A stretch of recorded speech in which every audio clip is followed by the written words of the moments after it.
Hello everyone. Today I'd like to continue sharing with you the story of Tusan, a single mother living a very simple, ordinary life.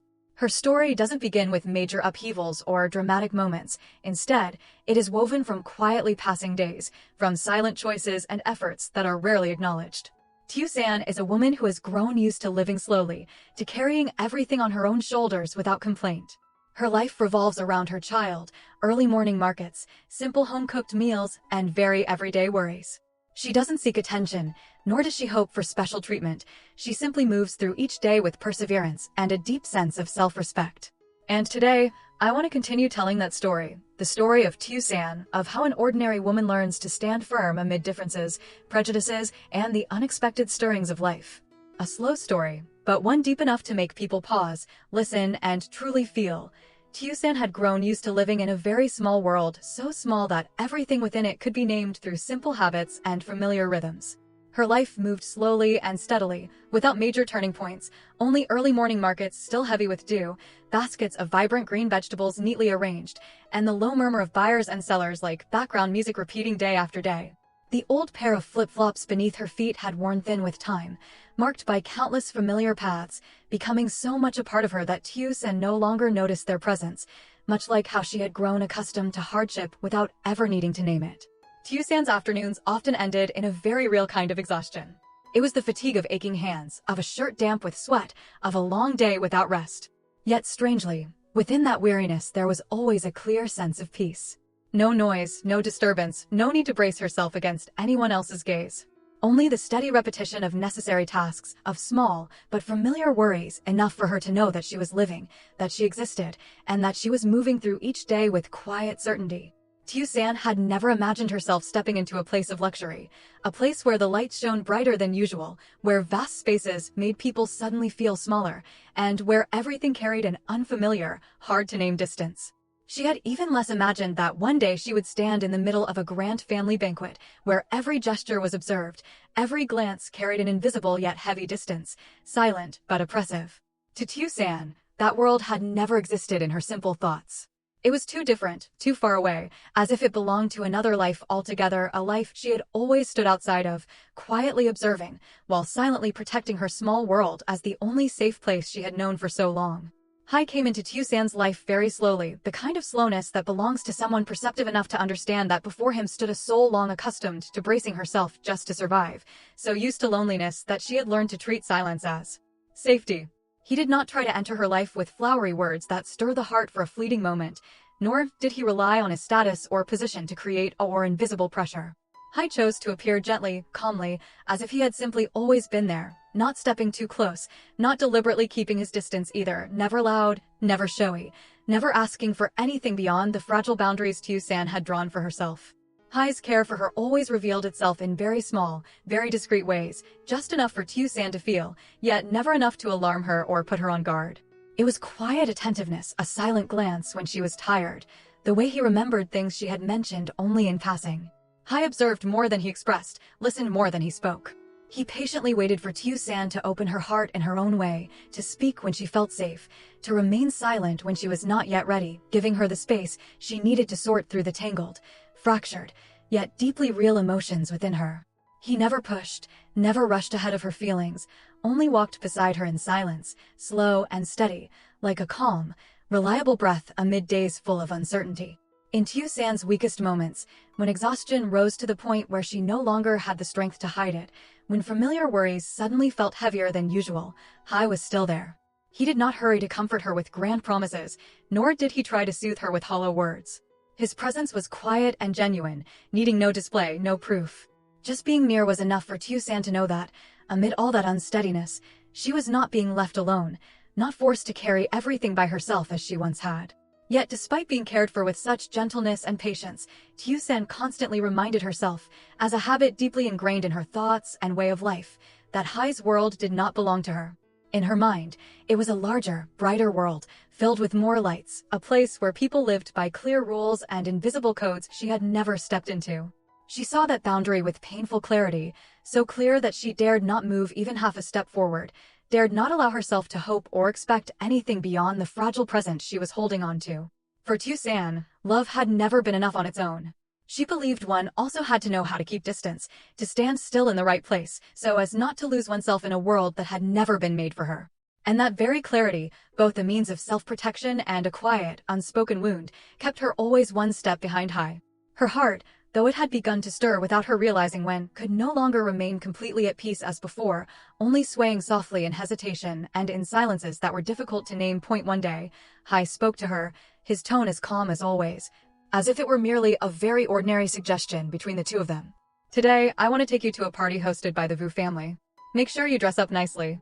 Just a short sentence, no added explanation, no emphasis on what lay behind it, yet it was enough to unsettle Tusan's heart. She heard every word, every syllable clearly, but it took her a few seconds to truly understand what Hoai had just said.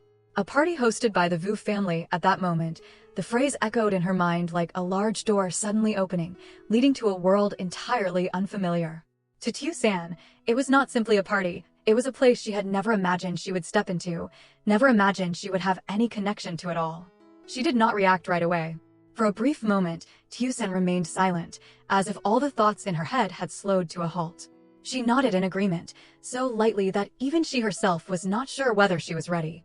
The words had been spoken, but within her, small ripples had begun to spread, quiet, yet persistent.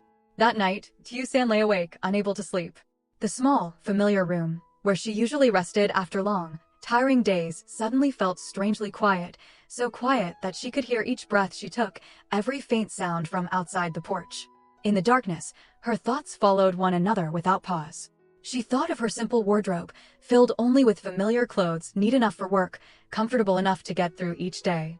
She thought of the old pair of flip-flops that had been with her for years, of early morning markets and exhausting afternoons after closing, everything so far removed from the image of an elegant party. Tusan wondered where she would stand in that space. Would she feel lost among tailored dresses, bright lights, and polite conversations? Would the gazes of those unfamiliar people make her shrink inward, make her more aware of the distance she had long tried not to think about? Those questions had no answers, yet they appeared vividly, repeating themselves in her mind throughout the long night. Tusan knew very well that such a party was not meant for someone like her, a woman accustomed to early markets, to everyday worries, to small and simple joys. She understood that this disparity needed no one to point it out. It was embedded in her way of living, in her habits, in the very limits she had set for herself long ago. The difference was so clear that the unspoken anxiety quietly took root in her heart without ever needing a name. And yet, in the end, Tusan still chose to agree. Not because she felt confident, nor because she was truly ready to step into that world. She nodded because she did not want to refuse Hoai, the man who had come to her slowly enough, patiently enough, gently enough that she never felt pressured. Her consent carried no excitement, only a great deal of quiet worry, things she did not say aloud, keeping them to herself. Tusan lay there, in her familiar room, holding a feeling that was both fragile and heavy. In her heart, it was as if a door had quietly opened, not loudly, not in haste, and she knew that merely stepping closer to that door was enough to make her no longer completely at peace as she once was. The moment she set foot at the gate, Tusan was stopped immediately. Her steps had not yet grown accustomed to the cold stone beneath her feet when the atmosphere around her suddenly sank, heavy and uncomfortable, as if an invisible boundary had just been raised right in front of her. The lights at the entrance shone brightly, illuminating every detail, making Tusan feel as though she were being placed under an unhidden, scrutinizing gaze. A wealthy young lady named San stood blocking the entrance. Her posture was haughty and self-assured, as if this place naturally belonged to her. San's eyes swept over Tusan from head to toe, slowly and coldly, carrying an appraisal that needed no explanation. It was not a curious look, but one of classification, clearly distinguishing who belonged at this party and who did not. Her voice rang out, sharp and contemptuous, each word heavy with exclusion. This party is only for high society guests. By what right do you think you can step in here? In that moment, Tusan felt the surrounding gazes converge on her. She did not need to turn around to know she had become the center of unwanted attention, some looks curious, some indifferent, and others quietly aligned with that judgment. Tusan stood still, as if her body had slowed by a beat. Her hands tightened slightly by instinct, yet her face held on to its familiar composure, the calm that had stayed with her through years of facing life on her own. She did not react sharply, nor did she rush to explain or defend herself. Tusan took a light breath, just enough to steady herself, then replied slowly. Her voice was not loud or sharp, but clear and steady, much like who she was. I was invited by Hoai. The answer carried no defiance, no intent to argue or prove anything. It was simply the truth, spoken in the most ordinary tone, just as Tusan always faced things in her life. Yet that calm brought her no respect, not even the bare minimum. Instead, San's eyes darkened, the corner of her lips lifting into a mocking smile, as if Tusan's words only further confirmed her contempt. Without another word, San turned and called for security. Her voice was firm and cold, accustomed to giving orders and being obeyed. In moments, the tension spread visibly through the air, like a silent yet heavy wave. Tusan stood there beneath the bright entrance lights, the sense of isolation swelling more clearly than ever, as if her mere presence in this place were already a mistake. As the guards approached, their expressions cautious yet detached, Tusan understood that Hai's invitation no longer seemed enough to shield her from the prejudiced gazes closing in around her. She remained still, no resistance, no argument, quietly facing the moment itself. The moment when the distance between two worlds suddenly became unmistakably clear, laid bare right at the entrance of what was supposed to be a glamorous party. Just then, as the tense atmosphere at the gate seemed to freeze solid, a deep, decisive voice rang out from behind, clear and impossible to ignore. "Who gave you permission to send her away?" "She is an acquaintance of President Hai." Hai's manager appeared in the midst of that heavy air, his steps unhurried yet firm enough to draw everyone's attention. His demeanor was calm, his face showing no excess emotion, but his gaze was so stern that those around him immediately understood this was no ordinary reminder. It was a single, concise statement, no further explanation or debate required, yet it carried the unmistakable weight of authority and position. The space before the gate seemed to pause for a brief instant. The sounds that had just begun to rise, voices, footsteps, murmurs not yet fully formed, all came to a halt. The scrutinizing gazes shifted at once, words were swallowed back, and the vague noise quickly subsided, leaving behind a heavy silence that blanketed everything. Tusan stood there, clearly sensing the small yet decisive shift in the atmosphere around her. Without looking around, she knew the balance had tilted. The guards hesitated, their expressions were no longer as resolute as before, their movements growing cautious. San froze in place, the haughty look on her face momentarily stiffening, her eyes revealing shock, as if she had never expected things to turn in a different direction within just a few short seconds. No one spoke another word. The silence now carried an invisible pressure, making every movement feel unnecessary. Tusan was formally invited into the hall, yet she understood very well that permission did not mean welcome. She walked slowly, her back straight but her steps restrained, as if each step forward required a great deal of inner preparation. Along both sides of the entrance, curious eyes followed her in silence. There were discreet glances, openly assessing looks and faint whispers, just loud enough to be felt, yet impossible to fully grasp. All of it blended into a low, simmering undercurrent that clung to Tusan's every step as she moved deeper inside. Even after being allowed past the gate, Tusan felt the distance between herself and her surroundings with painful clarity. The lights inside the hall were brighter, the space wider, yet she felt herself grow smaller. She walked on in silence, carrying a sense of relief at not being turned away, intertwined with a heavier awareness that she had only crossed an outward boundary and that truly belonging here was still a very distant matter.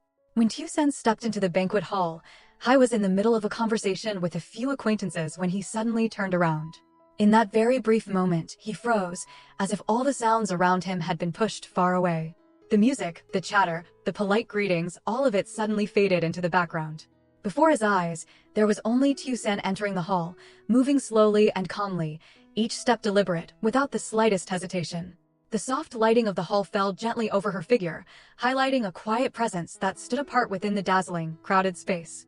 She did not hurry to blend into the crowd, nor did she hesitate out of timidity. Tusan walked into the hall at a measured pace, as if reminding herself to stay steady, to hold on to the composure that had been with her for so many years. In that moment, Hai realized he had never seen her look so radiant. That radiance did not come from the dress she was wearing, nor from the carefully applied makeup. It was not a beauty meant to impress or overwhelm at first glance. It was a beauty born of the way she stood, upright and grounded, within a completely unfamiliar space, one she knew she did not belong to, yet chose to face with calm resolve. Tusan did not lower her head to avoid attention, nor did she lift her chin in defiance. She simply stood there, quiet and dignified, as if fully prepared to receive every gaze directed her way. In that moment, Hai saw in her a very different kind of beauty, one that was not loud, not seeking recognition, yet deep enough to make it impossible to look away. It was the beauty of composure forged over time, of a quiet but unwavering self-respect that needed no display and no justification. Gradually, eyes throughout the party turned toward Tusan. At first there was discreet curiosity, then openly appraising looks, and soon even expressions of surprise as people realized she was not out of place in the way they had expected. The atmosphere seemed to slow, leaving small pockets of silence between the gentle music and the low hum of conversation. From somewhere, whispers began to spread, soft but distinct enough to form an undercurrent through the hall. "She's really beautiful." No wonder Hai fell for her. The comments surfaced here and there, not loud, not intentional, yet enough to signal a subtle shift in how she was being seen. Tusan continued forward, her posture straight and composed, as if the murmurs merely passed by without touching her. She neither sought out the gazes nor avoided them, simply moving quietly through the lights and the attention focused upon her. And Hai, standing there watching Tusan amid the glittering hall, suddenly understood something with striking clarity. What moved him most deeply was not whether she belonged in this world, nor how others looked at her. It was the fact that, even while standing in a place that had never been meant for her, Tusan remained wholly herself, calm, self-respecting, and never losing the gentle essence that had made him fall in love with her from the very beginning. Tusan was not used to wearing high heels. The beautiful pair clung to her feet in an unfamiliar way, making each step slower than usual. After only a short while, a sharp ache began to spread from her heels up to her ankles, dull but unmistakable, as if reminding her that she was standing in a world far removed from her everyday habits. Still, Tusan tried to keep her posture composed, stepping lightly, careful not to reveal the growing discomfort with each passing moment. Amid the vast banquet hall, where music and conversation blended together, Tusan quietly searched for a secluded corner. Taking advantage of a moment when no one seemed to notice, she slowly sat down and bent over to slip the shoes off her feet. The instant her soles touched the cool floor, she let out a soft breath, as if she had just set down a small yet persistent burden. Her shoulders relaxed slightly as well, if only for a brief moment. She was still bent forward, thinking she had been discreet enough, when she suddenly sensed a familiar gaze. Tusan looked up and met Hai's eyes resting on her. It was not a look of surprise, nor of reproach, but one of quiet, attentive concern. "What are you looking at?" she asked softly, her voice tinged with a hint of embarrassment, half teasing, half an attempt to hide her shyness. That gaze made Tusan suddenly realize that, amid all the unfamiliar faces surrounding her, there was still one person who looked at her with genuine familiarity and care, and that, despite her aching feet, she no longer felt completely alone at this party. Hai did not speak right away. His gaze rested on Tusan's feet, where the signs of fatigue she had been trying to hide were still clearly visible. There was no reproach, no surprise, just a brief moment, long enough for him to understand how much effort she had put into holding herself together in this space. He turned and signaled to a staff member. Every movement was calm and decisive, as if the decision had already been made. When the staff brought the sandals over, Hai did not remain standing, nor did he motion for anyone else to help. In the middle of the crowded party, beneath the bright lights and ongoing conversations, he stepped in front of Tusan and knelt down. At that moment, the space around them seemed to still. Nearby gazes instinctively turned their way, some stunned, others unable to hide their surprise. In the Vu household, this was considered a taboo act, too personal, too intimate, too far beyond the unspoken rules that were always carefully upheld. But Hai seemed not to care. He bent down, carefully took the sandals, and gently slipped them onto Tusan's feet, his movement slow and tender, as if no one else existed around them. Tusan sat still, her heart trembling softly. She did not have time to stop him, nor did she know how to react. Warmth spread from her feet as they touched the floor again, but warmer still was Hai's unmistakable presence, calm, steady, and utterly without hesitation. When he stood up, Hai said only one sentence, his voice low and composed, not loud, but clear enough for Tusan to hear. "Here, you are my girlfriend. I don't need to care about anyone else." There was no further explanation, no need for justification. Just that simple sentence, yet it was enough for Tusan to understand that, amid all the scrutinizing gazes and invisible rules surrounding them, Hai had chosen to stand on her side, clearly, and without retreat. In that moment, Tusan suddenly understood many things not through reason, but through a clear sensation spreading across her chest. The confusion, insecurity, and quiet anxieties she had carried since stepping into this place gently settled, as if they had just been set down. She realized that she was not someone brought along merely to make an appearance, not a presence meant for social courtesy or reluctant accommodation. She was someone Hai had chosen, a choice that was clear, unambiguous, and never hidden. He had not brought her here to test her, nor to leave her to fend for herself amid judging gazes. He brought her here and then stood in front of her, protecting her through his actions, through a calm, decisive presence that needed no explanation. In the moment he knelt before her in the middle of a crowded party, Tusan understood that she was being placed above all invisible rules, above every scrutinizing look, even above the unspoken standards this place quietly upheld. That protection was not loud or theatrical, yet it ran deep enough to make her feel safe, a feeling Tusan had not touched in a very long time. For the first time, she did not need to remind herself to step back, did not need to shrink herself to fit into a space that was not hers. Simply knowing that there was someone here willing to stand on her side was enough. And in that quiet moment, Tusan realized something simple yet profoundly important. She was truly fortunate to have met the right person. Not someone who overwhelmed her with the vast world he belonged to, but someone who made her feel valued, protected, and free to be herself. Even while standing under the most unforgiving gazes, from a distance, Hai's mother quietly observed everything. She did not stand at the center of the party, nor did she blend into the lively conversations around her. She chose a position far enough to avoid attention, yet close enough to clearly see every small gesture, every subtle movement of her son. The dazzling lights, the gentle music, the familiar social pleasantries, none of it held her focus. Her gaze rested only on Hai, steady and unwavering. She saw the moment her son bent down before Tusan slowly, calmly, without the slightest hesitation. It was a very small act amid a crowded party, yet clear enough for a discerning eye to notice. In that instant, she saw the way Hai placed himself lower than the woman seated before him, not out of courtesy, nor out of obligation, but from a choice entirely his own. Her eyes lingered a little longer than usual, as if she wanted to imprint that moment firmly in her memory. She said nothing. Her face maintained the composed expression of someone long accustomed to standing amid grand gatherings, to concealing emotion behind measured restraint. There was no visible surprise, no sign of objection. Yet in her eyes, something settled deeply and slowly, as if she were looking past the action itself to reach what lay within her son. She saw how Hai placed Tusan above every gaze, above the invisible rules the Vu family had long upheld in silence, above even the judgments and whispers of those around them. This was not a moment of impulse, nor a showy gesture of indulgence. She was experienced enough to recognize the difference. This was a choice that had been weighed, accepted from within, and expressed outwardly with clarity and without avoidance. She understood very well who the woman standing before her son was. Tusan brought no benefit to the Vu family, represented no alliance of power, and carried no carefully calculated arrangement for the future. She had not entered this party in a role one would typically call appropriate. By the familiar standards of families like the Vus, Tusan stood outside every such comparison. Yet as she watched her son bend down, so gently, so calmly, she understood something else, something more important than all those familiar measures. This woman brought Hai no advantage, but she brought him peace. A kind of peace difficult to name, unshowy, quiet, needing no proof to anyone. It was a peace deep enough that a man who carried so many responsibilities on his shoulders could lower himself without feeling diminished, could stand beside someone without having to brace himself to maintain his position. In that silent gaze, Hai's mother understood that there are values that cannot be measured by status or benefit. And that there are choices in life where simply watching how a person bends down before someone else, with willingness and respect, is enough to understand everything. The love between Hai and Tusan was never loud or dazzling. It was not displayed through grand promises, nor did it require dramatic gestures to prove its worth. In a world full of unspoken rules, where people are accustomed to judging one another by background, status, and outward compatibility, that love existed quietly and persistently, like a hidden current, unobtrusive, yet deeply real.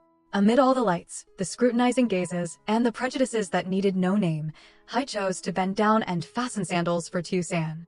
A simple act, almost ordinary, yet one that went against every norm the world he lived in had long taken for granted. He did not do it to draw attention, nor to prove anything to anyone. Hai bent down simply because Tusan was in pain, because she needed care, and because in that moment, the only thing that mattered to him was her. For Tusan, that moment carried a profound meaning. She did not see pity in it, nor charity from someone in a higher position. What she saw was a choice, clear, decisive, and without hesitation.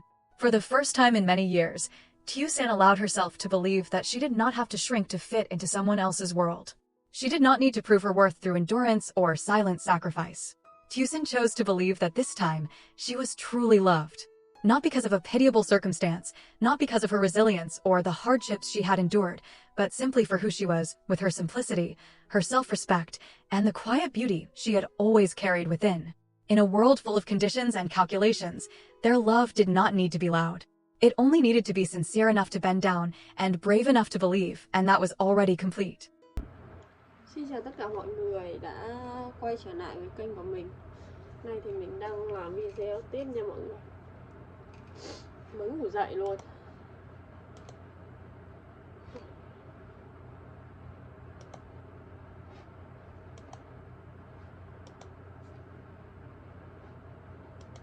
Đang ấn nút vào cái này nữa chứ.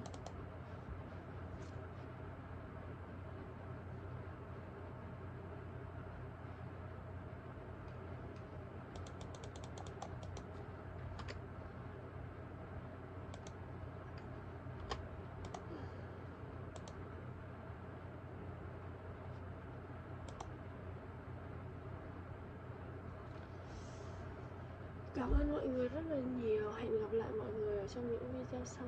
Bye bye.